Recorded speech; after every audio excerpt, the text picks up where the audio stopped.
has been in upheaval since Napster came about, of which many of you were barely just walking yet at that point. And when Napster came about, the whole digitization of music and the delivery of music forever changed the landscape of music. And it forever changed in terms of how music gets created. And so I wanted to spend a little bit of time talking through that with you, but first I thought I would show you a quick little video about, that I think does the best job explaining who integrity music is. So we'll see if this works.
So, Integrity Music, we look like a record label.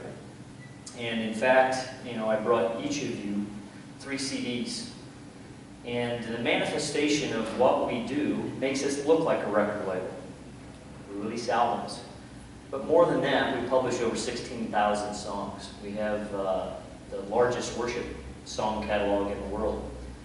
We're also the single largest independent Christian music provider. All of the majors, whether it's Sony Music, Capitol, or Warner Music, all have a Christian division. And those Christian divisions are, if you've heard of Sparrow Records, Chris Tomlin is on 6 Steps, which is a part of that. That's owned by Capitol Christian Music Group. The group Casting Crowns is under the Sony label, which is Provident. And if you're familiar with King & Country, they're under Word Music, which is a part of Warner. All of those became part of the major music labels sometime during the 90s. And Integrity Music was founded in 1985. And so we're 30 years old this year. And we are still an independent. But we are a nonprofit. As part of David C. Cook, our mission is all about the song. We are wanting to collaborate with writers in the local church all over the world to help them develop, curate, and bring songs so that people can sing them as part of their local congregation all over the world. And the best way to get those songs out there then is through a recording. So we don't just make albums for the sake of making albums or release records for the sake of making records. We do so for the purpose of publishing songs.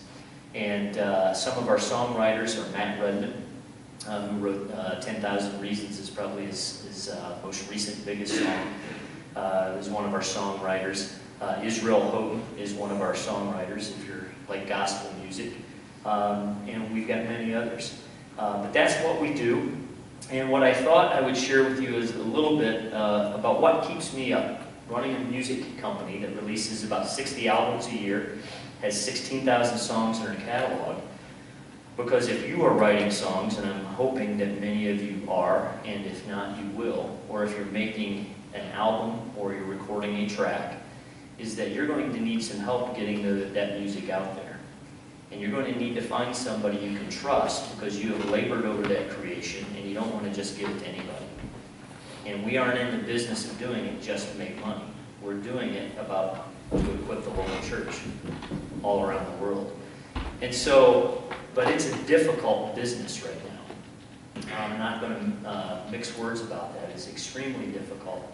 And so let me paint you a little bit of what this landscape looks like. If you look at this, this shows you a chart, and this is from the International Phonographic Institute, that shows you what the size of the global music market was in 2004, which was about $22 billion back then. And you can see in 2014 how it has steadily decreased, and it's now around $15 billion. We're in a declining business in terms of how music is getting consumed, in terms of how people are paying for it. But you'll see that blue line, that blue section is actually growing as a percentage. That is how music is being consumed digitally. No longer are we buying CDs, we're not even buying downloads anymore, it's all about streaming. And that is the market that's growing, but it's not growing near enough to cover the losses in the overall music market. So how are you going to make money as a musician in this industry today?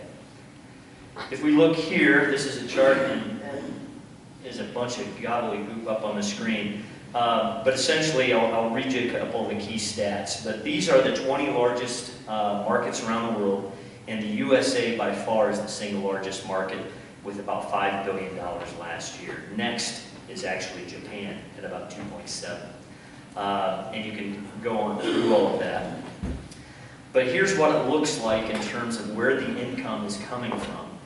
When we look at it as a recording label, you can see the pink line, which is physical sales. So people actually buying vinyl LPs or they're buying CDs. And believe it or not, LPs, the vinyl, it's growing like mad again, which as a music person I absolutely love because I wanted all of the liner notes, I wanted all of the lyrics, I wanted the artwork, I wanted all of that, which we have lost in today's world. But you can see the physical sales now only account for about 46% of the total music market. But the digital side is 46% also. But the line that has been growing and where there's a lot of concern now in government is on the performing rights. The performance right is that if a concert venue or a bar or any of those places that are playing music, or even satellite radio, for example, they have to pay the artist for recording, playing those songs. And that is the single biggest growth factor right now, but it is also the one that is under the most scrutiny within the federal government. And I'll explain that in a minute. But you can see that only accounts for 6% of the sales. If we go here, here's a comparison of what it looked like in 2010. You can see that it was 54% was the CD, and you can see that permanent downloads were 21%. That's that purple line. So that's your iTunes and people downloading music and paying for it. If you go over to the next graph there, you can see what it looked like in 2014, where it showed that CDs only accounted for 36%. Vinyl accounted for 2%. So it's not a big number by any stretch of the mean. But look at the streaming at 15% in 2014. The problem with streaming is it's difficult for it to work financially for you as artists, for you especially as songwriters, but also for companies who are helping to get your music out there. If we go here and look at this, this is just breaking down streaming. And there's different types of streaming. The top line is the total subscription model for streaming. So that is people who are paying for music on Spotify, paying the $5.99 or the $9.99 a month, or it's the ad-supported. So if you're on the free streaming service of Spotify, you're getting ads, and we as a record label, you as a songwriter, you as an artist, make money because those ads are on there during the listening sessions of when you're streaming music.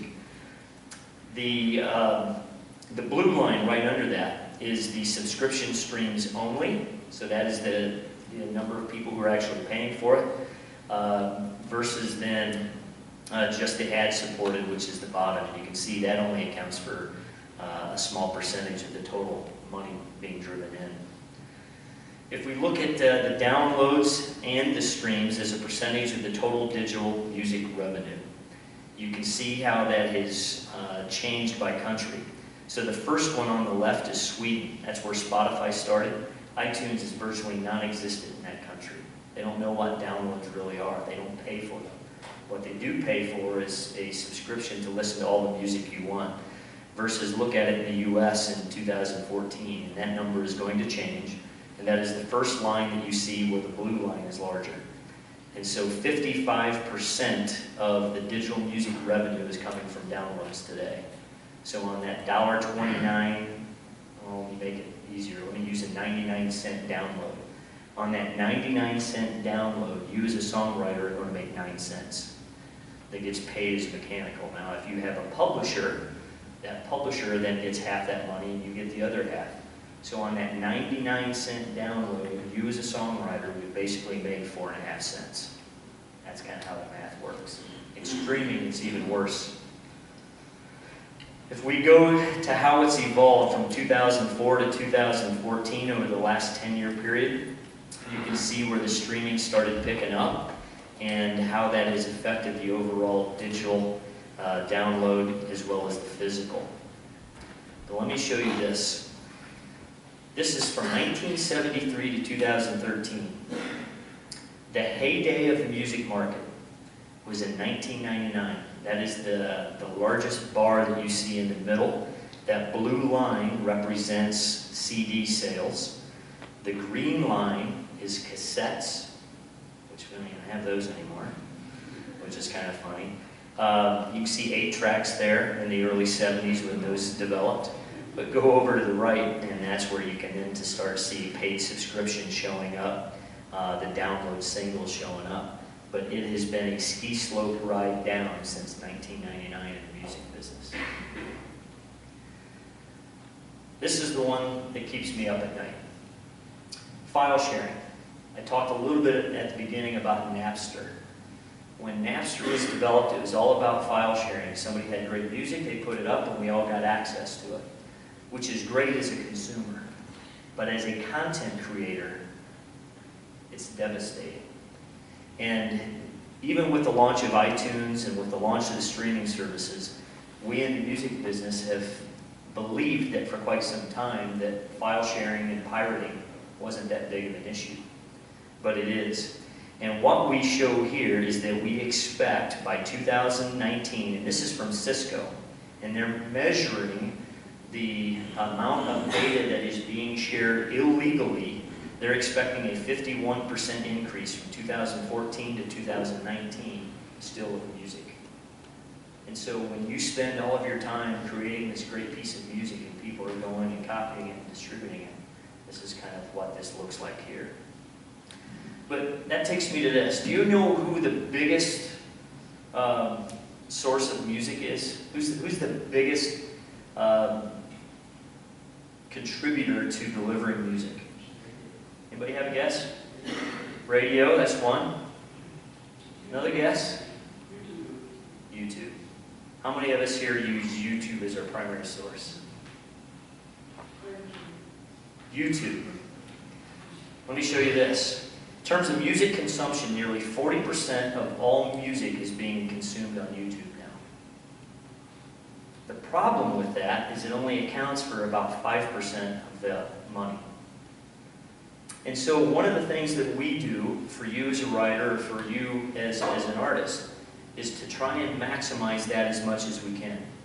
So when you write a song and we've put a video to it and we've got a recording up, we have a team of people who are going through YouTube dashboards and they're finding and scouring sites all over the world where people have posted videos on YouTube utilizing your music or our music, and going, and we're either trying to tag it, and by that it means allow for advertising, so that the advertisers then, that money that they're paying for, we can get that share and then pay that back to you. We're doing that on the recording as well as on the songs. But it takes a lot of work to get that all done. If we go here, this is where we're at this year. This is 2015. This is January through September. So this is fresh data compared to January through September of 2014. The number of paid downloads on recorded music is down nearly 100 million in the first 6 months of this year. That's a lot of money out there. And where's it all going? Well, streams. Streams are up from 1.18 billion to 232 billion. Here's the problem, is that it takes 400 streams, and we've done this calculation, it takes 400 streams of a song on something like Spotify to equal one download from iTunes. And so that's part of the challenge in being able to make money in this business. We did some analysis early on trying to project what the future would look like, and this was a graph that showed what it would look like in 2010 and what we projected. This was from 2013, what we had projected the music revenues to be. We had projected them to going up, but you can see the blue line, which is the downloads going down, but that big green area was the streaming. And unfortunately, it's not growing at the rate at which we all expected. Streaming income this last 6 months, in terms of income, was up 2.5%. Digital downloads, that income was down over 14%. And this is what it looks like in terms of different markets. You can see the US revenues versus Europe. And you can see Europe is led primarily through the streaming. But if you go to the Nordic area of the world where the streaming services were developed, it's predominantly all in the streaming services. So here's the good news though. Out of all of this, while us as music publishers and or record labels saw continued revenue declines, the music creators, whether you're a composer, a songwriter, or an artist, your incomes maintained relatively the same rate despite all of that. And so what was the big cause of that? A lot of that was the competitive nature in terms of the way the deals were being structured. You were getting now a larger share of the total music revenue coming in than what the publishers and or record labels were getting previously. So the record labels have gotten more generous. And so that's one of the good things. If we look at this piece of information, this is where everybody who is an artist is looking at, is how are people spending money on music. And out of the entire music market, a recent survey, I think it was by Nielsen, yeah, it was Nielsen, they valued all the consumers of music, and on average they were spending $109 annually. And so how did that money break out? 35% were based on going to a live venue, a live concert. 12% was on buying CDs, 9% was a satellite radio subscription, and you can go all the way around. But essentially the average consumer in music is spending $109 a year, and that's how it breaks out. So what does this look like in the Christian music market? This is kind of where we're all in. 47% of the Christian music enthusiast is male. 53% is female. And if we look it down in terms of the core demographics, what our target is that out of the entire audience, from the female sector, ages 25 to 24, that accounts for 23% of the market. The next is the males, 25 to 34, that's 11%. And then third is the young males from 13 to 17, and that's 10%. Here's the other good news. 78% of Americans have identified themselves as Christian. And 68% of those have listened to either Christian music or gospel music in the last 6 months. That's the encouraging sign. If we look at it by genre, in terms of Christian music accounts for about 6% of all of the music market. So out of that 6% that is Christian music, you have 33.8, which is considered adult contemporary. Gospel would be 17.6. The area where integrity music plays in, which is solely on congregational worship music, is 13.6%. But you can see instrumental up there at 2.2, inspirational at 2.4, hip-hop at 2.5%. So I'll give you an idea in terms of the size of the market that's out there for Christian music in these genres.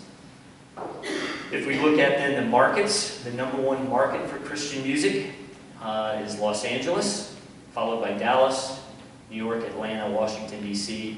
You'll notice, which I noticed, that Denver was not on here.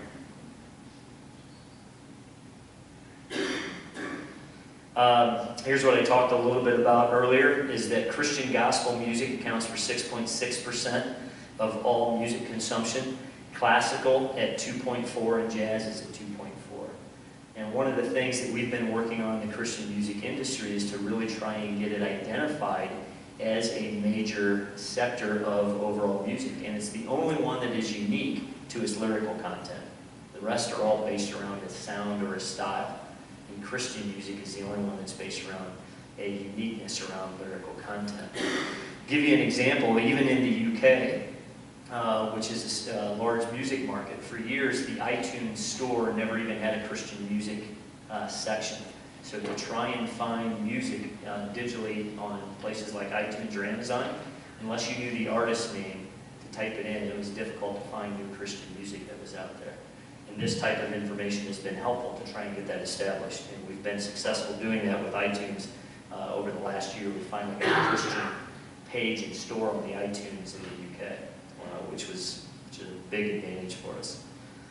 If we look at this, there are 600 radio stations in the United States that play Christian music, and they have roughly 32 million listeners. And for us, when we look at a record label, radio play is absolutely crucial for us in terms of music discovery. It's still the single #1 source where people discover new music is Christian radio. And they will only put on about 15 new songs a year. And so you have about 30 different labels releasing about 150 conservatively new tracks. It's difficult to get one of those 15 slots for new songs on radio, because basically Christian radio doesn't take a new song from mid-November through the end of December, because it's all Christmas music. And their radio play is they will just keep playing it because familiarity with their audience is key. And so they'll continue to play older songs for quite some time. And so that's a big challenge for us. 93% of African Americans listened to gospel radio last year, and that's more than 38 million people. And so that's a real encouraging sign for us as well. This I thought was interesting. Christian gospel fans listen to music more than anybody else.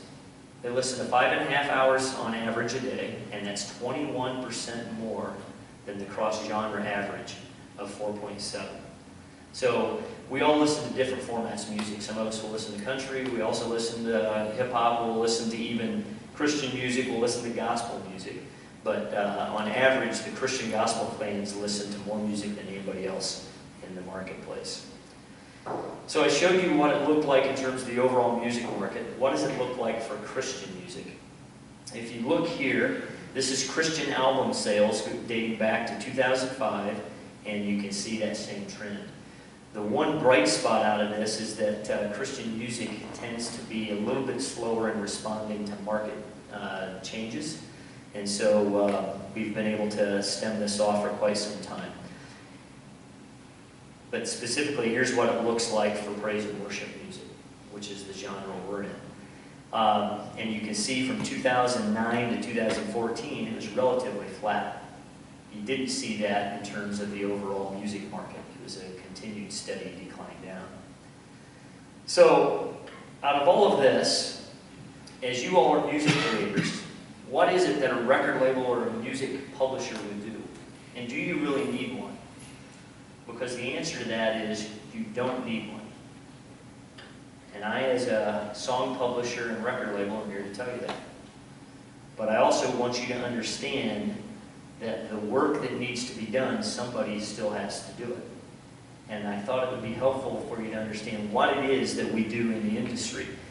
Because the reality is that out of all music that people put up and made available, 94% of all music that was released last year, in terms of an album, sold less than 1,000 copies. 80% sold less than 500 copies. So, what is it that a record label does? And essentially, I see it this way. You as an artist, you as a songwriter, are creating content, but you still need someone to market it. You still need someone to do the radio promotion. You still need someone to do the digital aggregation to get it on all of the platforms. You still need publicity. You still need physical distribution. And I would also argue that A&R, the artist and repertoire, someone to come alongside you and help to create that song, to make that song the best that it can be, are all of those type of things that a record label does. And whether or not you choose to do those yourselves, that work is still going to need to be done. And it's just a matter of whether or not you're going to have a record label and song publisher doing it, or you're going to outsource it and find someone else who can do that for you. But essentially, we see our role in trying to create fertile ground where that music can come up and be discovered by the most people possible. If we look at this, these are the major digital providers of music. And this is where I have a dedicated team working to get this content up there. Because there are, we've been approached by over 5,000 digital providers of music. And we can't get to them all. And so we have an aggregator where we'll take the music and put it up to where the providers can come and get it. But we will work directly with these main providers. Because these main providers here are accounting for about 95 to 97%. So if we look at Spotify, they have 50 million users. Out of that, 37.5 of them are free. You don't make much money there. 12.5 are paid. Deezer, RDO, Xbox, and then you get down to the paid only, such as Google, Rhapsody, etc. Then you've got digital video, which we've got a great agreement with Vivo, and then Pandora, Sirius XM, and iHeartRadio for the digital radio. But these are some of the services that we provide in terms of getting music out there. But the key thing for me on this one is if you look at the monetization, Spotify is the best place to monetize music, and it goes down from there. You'll notice I don't have iTunes listed on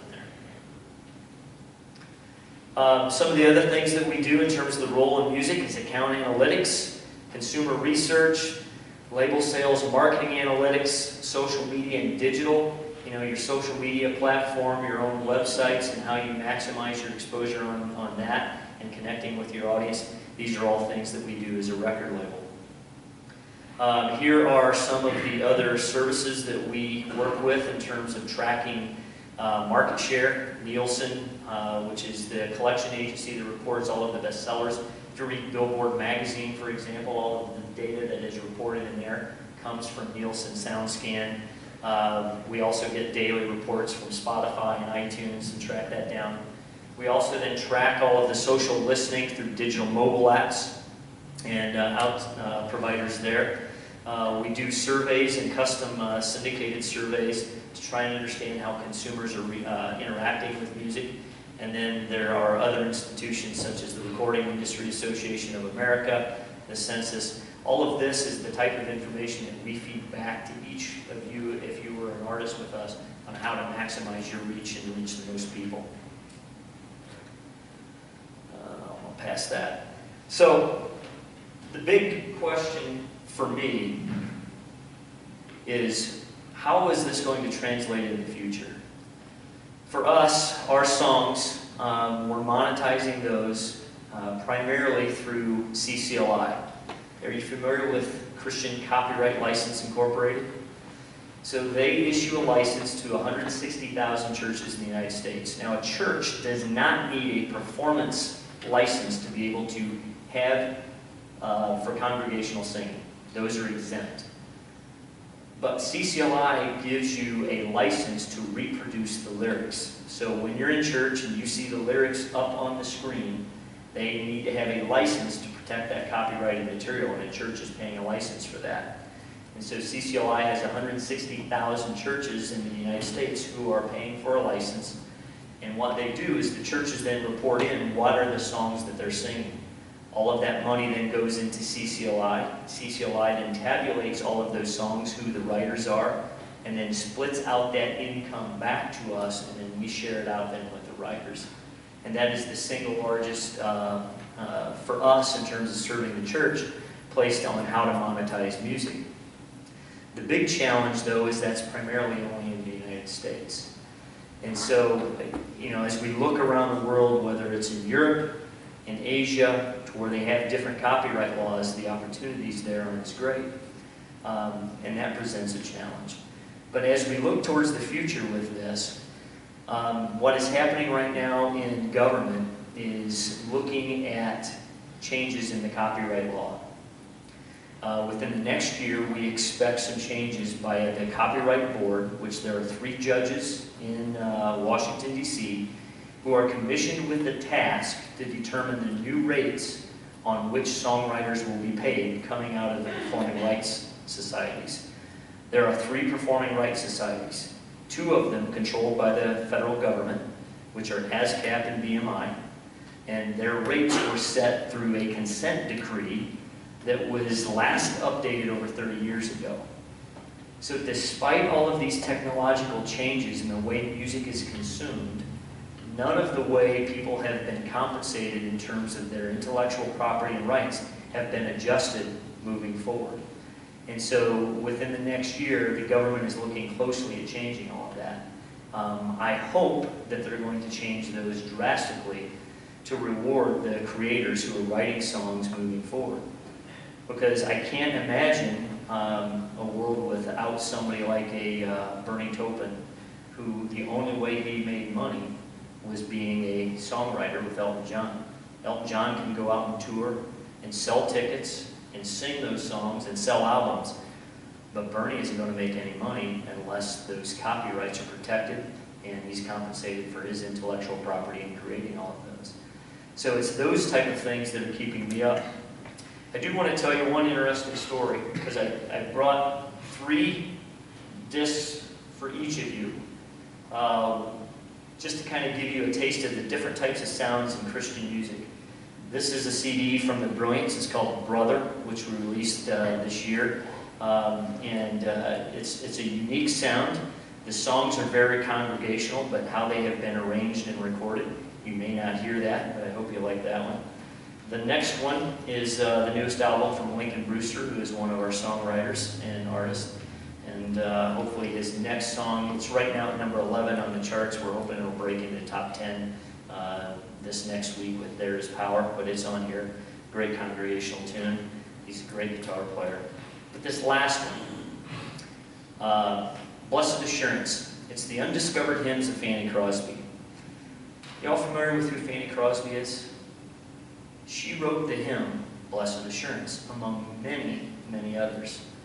And she was also blind at birth, and because of her blindness, was able to write many of these great songs with a collaborator.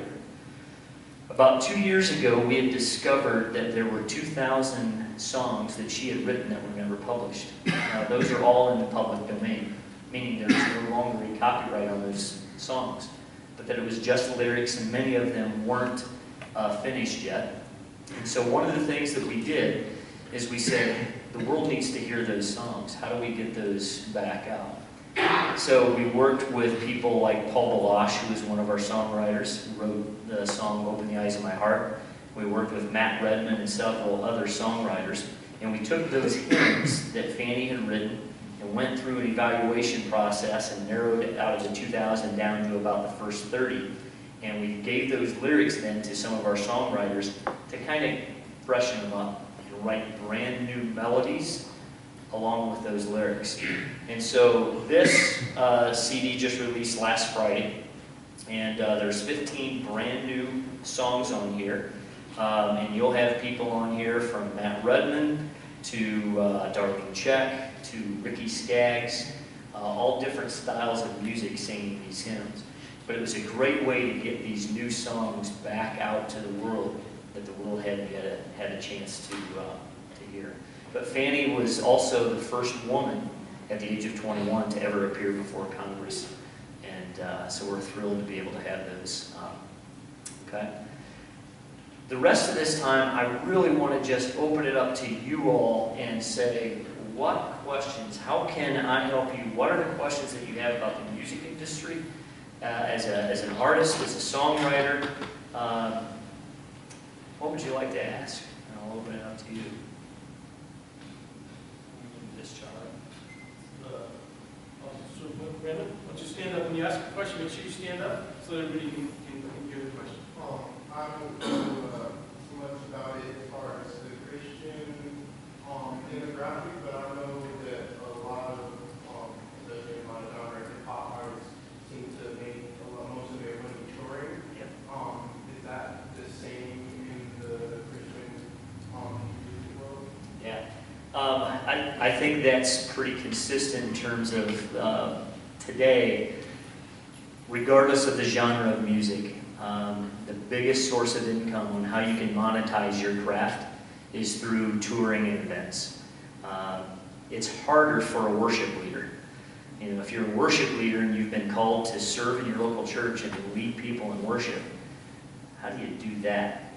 And that's probably one of the greatest challenges. And so for us, as we have worship leaders, some of them who are itinerant, they will tour around the country and they will lead worship in the church. They'll also do events at night and do different things like that. But touring and events and concerts like that are the single biggest way to monetize music right now.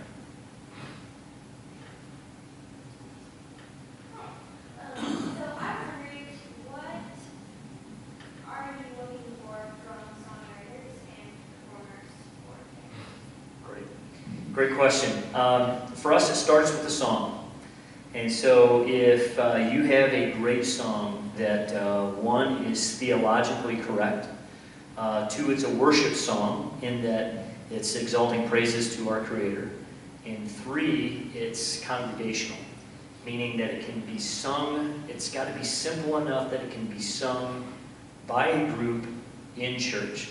There are a lot of great Christian music that's out there and great Christian songs, but I'm hoping I'm not stepping on toes here.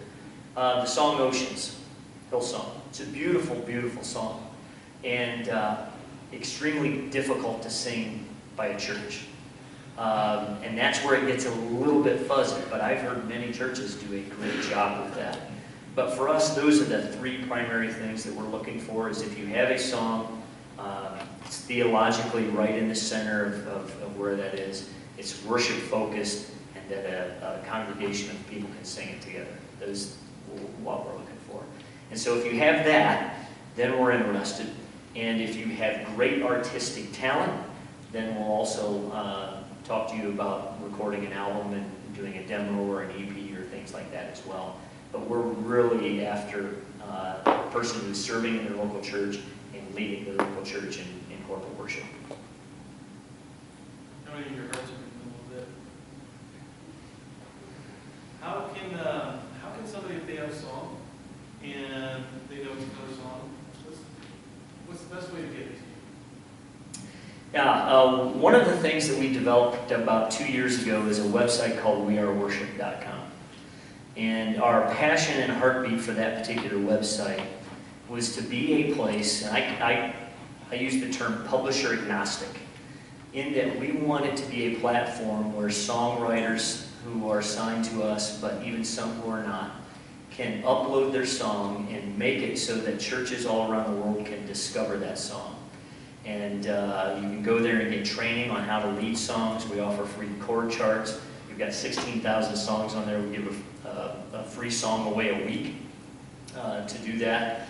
But we also have song submission guidelines up there, and when we run different contests a couple times a year.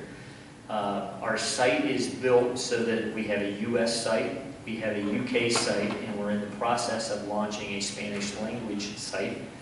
Our desire is to get one in South Korea, one in China, so that it can be in those native languages for those respective territories. And we will then offer different song submission guidelines on how to get those published, and then we offer contests. So we just did one in the UK just a couple months ago, and if the winning song also got a recording demo budget, and we flew the winner out to our UK office, which we've got an office in Nashville, and we've got an office here in Colorado Springs, and then one in the UK. And so we paid for the demo recording of that and offered a publishing contract on that song. So that's one way you can do it. There are a number of many different publishers you can submit songs to as well. I would also encourage you to collaborate and write songs with other people. I think there's a tremendous amount of creativity that happens when you are writing and sharing that creative process with someone else that you just don't get when you write by yourself. Matt Redman, for example, with 10,000 Reasons, he collaborates practically all of the time now.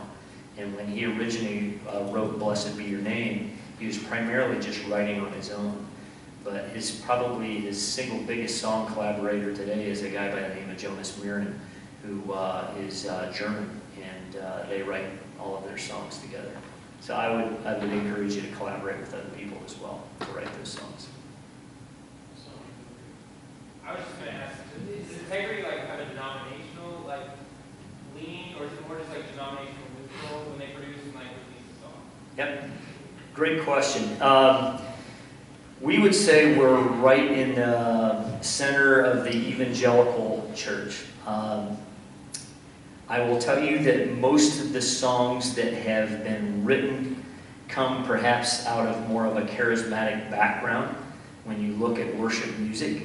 But I also know that we've got some great songwriters that perhaps would lean more on the Southern Baptist persuasion. And we work very well in that circle. And at the same time, if you're familiar with Bethel music, we work very closely with Bethel music, and they're on the charismatic side over here. And so we really like to think that we serve the evangelical church around the world, and we are not tied in specifically to any particular denomination at all. In fact, I will tell you, Integrity got started 30 years ago through a direct mail club, which completely changed the music business for Integrity. But it was called the Hosanna Music Club. And when they first started releasing corporate worship CDs, there were no names of artists on them. You would sign up to receive a CD that would be delivered to you once a quarter, and it would come to you. You had no idea who the artist was, but it was just great music and great songs that the church wanted to sing. And you received a physical copy. You signed up. And when the internet came along, all of that changed. And also at the same time, artists kind of started showing up and appearing. People like Dunham, who's the former president of Integrity Music, became a touring artist at one time. Matt Redman now is one of the best songwriters, kind of a touring artist. And Ron Canoli and others. But before that, there weren't really worship artists at that time. It was just all about the music that was delivered through a mail order club.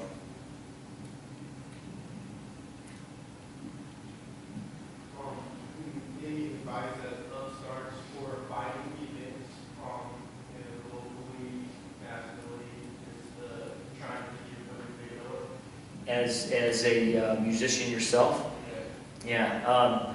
I would encourage you to get engaged with people here, but we also have artists that are touring all of the time, and I think if you can check out different websites, we will offer a lot of the artists who are touring in Christian music need help. And one of the best ways to get involved is to even volunteer with them when you see them coming into town for a gig or something like that.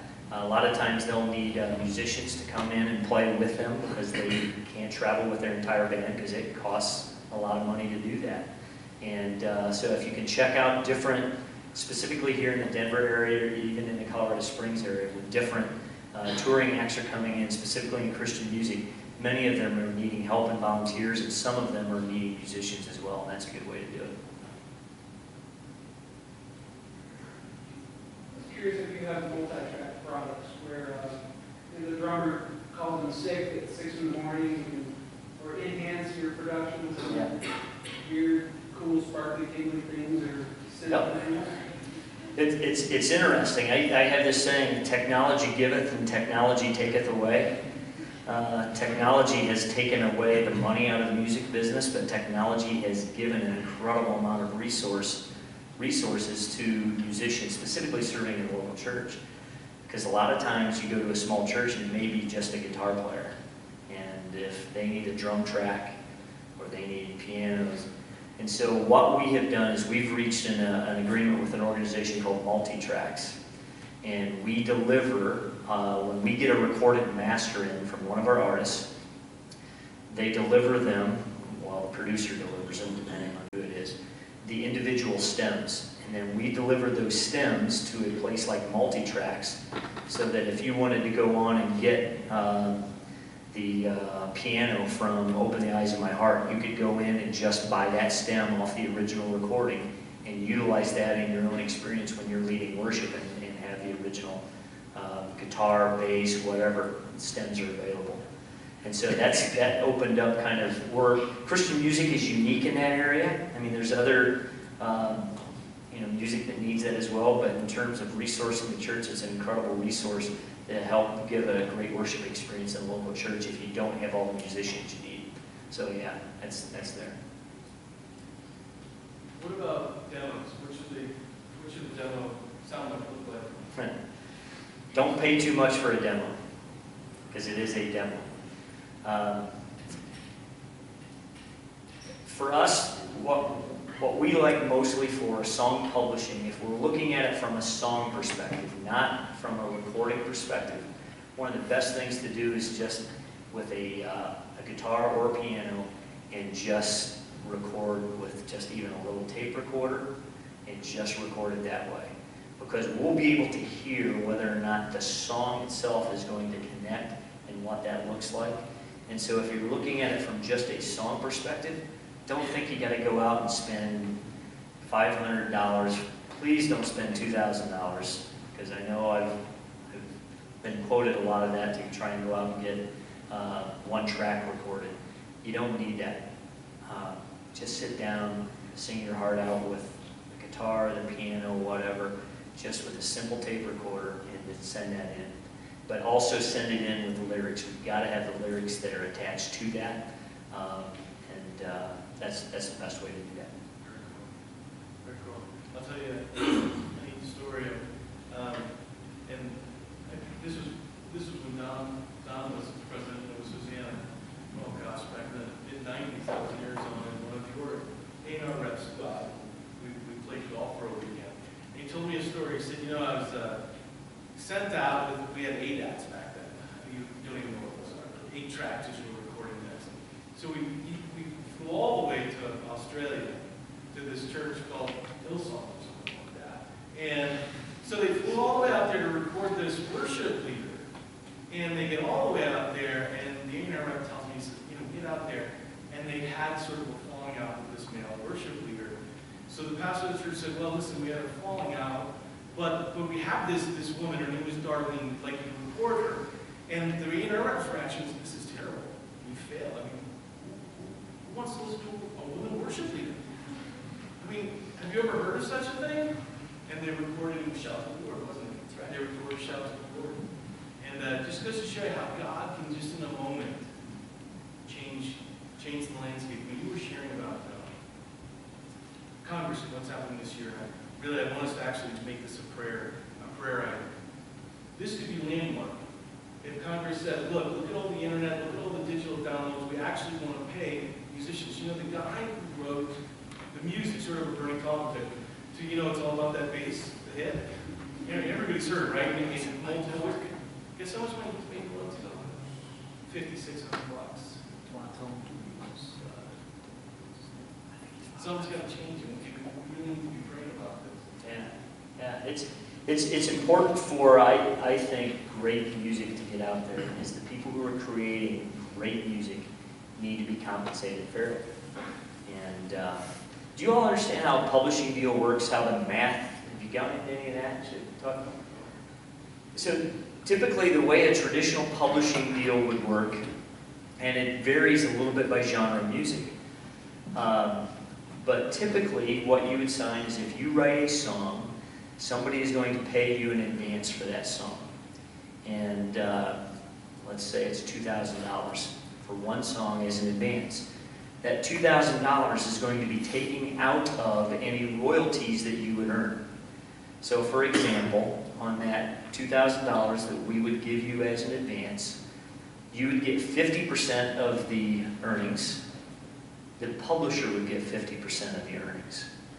You would get your writer's share, that's 50%. The publisher gets 50%, the publisher's share. And so if that song earned, let's say we got a sync right, which we're in the process of negotiating a song right now with a movie deal. And I'm trying to get $12,000 for the sync right to utilize that song in that one movie. So if we were able to get that $12,000 up front under a traditional publishing deal, you as the writer then would get $6,000. We as the publisher then would get $6,000 on just that one song. And then any other income that comes in, you basically get half, we get half. And that's kind of how it worked. Your major songwriters today in the secular world, somebody like Ryan Tedder of One Republic, and has done a lot of work with many different people. He was just with Bono writing for their new album not too long ago. Ryan Tedder owns 100% of his publishing. But the reason he's able to keep all of that is his songs are so big and earning so much money, the publisher who he is assigned for is just collecting it for him, and they hold on to it for about 3 months, and then they pay him 100% of it. But the publisher gets to operate on that cash for 3 months, and so it's a cash flow issue for them. But we all know that probably about 3 years from now, they're on to the next song, and that song isn't big. In the worship music space, it takes us about 3 years to get a song to really work and connect, because it's got to be connected into the church, and the church needs to hear it, discover it, learn how to play it, start singing it, and start reporting it. So the song We Believe, you heard that from the Newsboys? That's one of our songs. It was written in November of 2011 at the Garden of the Gods. Glen Erie, the Navigators. We had a songwriter retreat down there. We brought in 60 songwriters from all over the world, and we put 3 guys together that we thought would hit it off and get along based on their strengths. Travis Ryan, who was the worship leader at Saddleback in California with Rick Warren. A guy by the name of Richie Fike, who was a local song leader down in Colorado Springs, and a gentleman by the name of Matt Hooper, who is out of the Life Church in the UK. They all got together one day at a retreat and ended up writing that song. It took us 3 years to pitch that song, because that's one of our roles as a publisher, because these guys aren't recording artists. So how do we get that song out there? So my creative director in Nashville and my publishing team in Nashville are pitching this song to all of the other record labels, and we set up a meeting with the Newsboys, and the Newsboys decided to cut it. And it took 3 years for that to happen. And so, because it takes so long for a song to connect in the church, you need a long time then to earn that money back for all of the development that it takes to try and get that song recorded and get it pitched. So every genre is a little bit different, but a typical publishing deal, the way it works is you get 50% and then the publisher gets 50% on how that all works. Okay? Recording budgets. You guys have any idea what recording budgets are for an album? Say a 10-track album. Any guess on what people spend on this? I'd say somewhere around $15,000. For a 10-track album? Yeah. Maybe 60. Yeah. Yeah, and between 60 and 80 is down from what it was. I think the most that we've spent on an album in the last year was about $120,000 recording a brand new album. Now, that was a live recording. Israel Houghton produced it, and it was with Darlene Chet. And most albums these days are in that 60 to 70, and that would be a big budget. I will tell you our best-selling album this last year was from Ren Collective, The Art of Celebration. Just in the U.S., we've sold 130,000 units on that. And I will tell you that album was the least expensive album. We spent $24,000 making that album. So the size of the budget has nothing to do with the quality of the recording. The size of the budget just kind of is all predicated upon what do you need to get the album actually made, and how you expect to get that return back. But a rule of thumb typically is around $2,000 a track would be a typical minimum budget. Yeah. Did you break down the costs for that? So it's $60,000, where is all of that $60,000 come together? Yeah, part of it is the producer. So you got to hire a producer.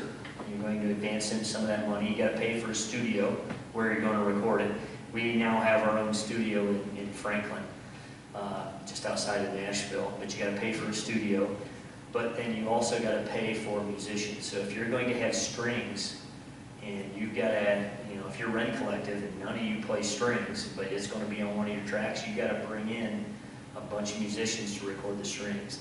And if they're unionized in paying that, you have to pay a certain rate to get those things done.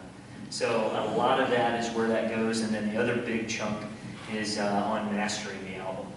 And you can pay for some pretty outrageous mastering costs too to try and get that done right as well. But those are the predominantly the biggest ones. What type of songs are you looking for? What's hot? I will tell you, I think we're trying to meet the church's need, and where we see the biggest need right now is primarily going back to hymns. And I think, I love praise and worship music, and we're going to continue to do praise and worship music, and we've got some great stuff coming out. But I think if we can start focusing back in on some of the great truths that are found in the hymns and writing the new hymns for today, I think that would be a great service to the church. And so if you can think about that, that's where I'd really like to encourage you, is to explore what it would look like to write a new modern hymn. Any other questions? How many people have CDs or something with them today? Something that they would like Ryan to listen to? Don't right now, that's okay. I knew you did. I'm not gonna. And I know Brandon's already handed Ryan a CD. It's in his pocket. Now, let me tell you something. The president of Integrity Music is about to drive home with his music. And I did tell you all about this today. His music is going to be in his dashboard on the way home. Because I still have a CD player in my car. That's right. It's something to think about when God brings opportunity to you, okay? So, can you name that website? So where is pitching their songs? So We Are Worship. WeAreWorship.com, and if you go there, you can check. You can go and explore the UK site, which is kind of interesting. You'll see different content that is more appropriate to that. But you'll want to go to the US site. And it's the same web address. Go there. It's WeAreWorship.com. And check it out. A lot of great tutorials, free resources, chord charts, hymns of the week, songs of the week, instructional videos, all different types of stuff, and you can submit songs. the back, Dr. Ibar. Twofold question. First one, you mentioned earlier about the Spanish, Yes. kind of arena. I was wondering how that's being affected within the market share, as well as the instrumental portion as well. Yeah. So unfortunately, I didn't see the Spanish on there. So I'm not sure how to answer your question relative to the market share question on Spanish. But the instrumental, if I recall, was about 2.4% of the overall music sector for instrumental music as a category of the overall music scene. Does that answer your question? Yes, it does. Okay. Okay. Anybody in here speak Spanish, write Spanish? Would you like to get involved in that project? And here's why I'm asking. We need that website to work for Spanish-speaking worship leaders. And Spanish as a written language is a bit of a challenge for us because it's one language, yet it's different if you're in Spain versus Mexico versus Costa Rica versus the Dominican Republic. And so we're trying to find experts in speaking and writing Spanish who have a passion to serve the local church on helping us get all of that content translated and getting the right music there so that we can bless the church in Spanish. And so it's in beta right now, but if any of you have any interest in getting involved with that, I'd love to chat.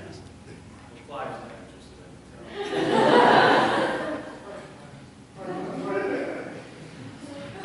I want to give time for people to talk with Ryan Apple. I know a lot of people probably have questions and things, and like Clive, I think you mentioned come on Clive's from Costa Rica, So am I right about people speaking Spanish in Costa Rica versus speaking Spanish in Mexico? That is true. By the way, I'll have you know that we have the first Grammy Award